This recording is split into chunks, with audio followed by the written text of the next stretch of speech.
The man was withdrawing money when he was startled to see a man in a hat approaching the bank. Fearing that the man was a robber, he quickly hid his money. His suspicion was confirmed when the man knocked out the security guard and drove away in the armored cash transport vehicle. As he was about to leave, the bank manager ordered the doors to be closed. The manager explained that the robber would have to return because the police station was just ahead, leaving the bank as the only way back. Sure enough, the robber encountered the police at the intersection. Before he could finish his sentence, the robber drove straight into the bank, as it was his only way out. After getting out of the vehicle, the robber immediately cut the surveillance. The police, having received the alarm, surrounded the bank and warned the robber to surrender. One of the robbers tried to make a show of force by slashing a hostage. The other robbers were terrified by this act, and seeing the hostage injured, they refrained from further action. The captain arrived and, after understanding the situation, attempted to negotiate with the robbers. The robbers realized he was stalling for time. One of the robbers grabbed a hostage, threatening to kill him. The man inside the bank said that if they wanted to live, they should listen to him. The robber didn't believe him, but the captain continued negotiating. Realizing they had no way out, the robbers had no choice but to trust the man's words. Following his instructions, they went to the office. The man told them to search for something,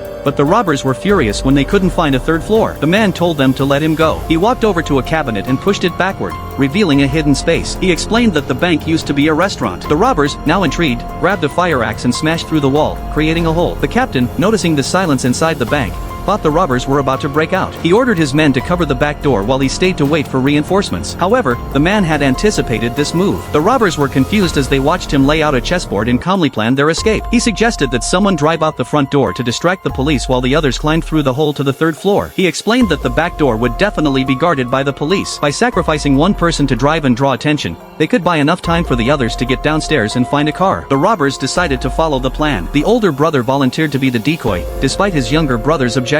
After obtaining the manager's keys, he instructed his brother on what to do next. Once all the robbers had left, the older brother took the manager hostage and drove out. As expected, the police chased after anyone trying to escape. Just as the man had predicted, the older brother drove toward the back door, successfully drawing the police away. The others used the time gap to get into the car waiting downstairs. Unfortunately, the older brother was less fortunate. He was stopped at an intersection and, in an attempt to buy more time for his companions, he took the manager hostage and tried to negotiate. In the end, he was shot dead. Meanwhile, his accomplices managed to escape.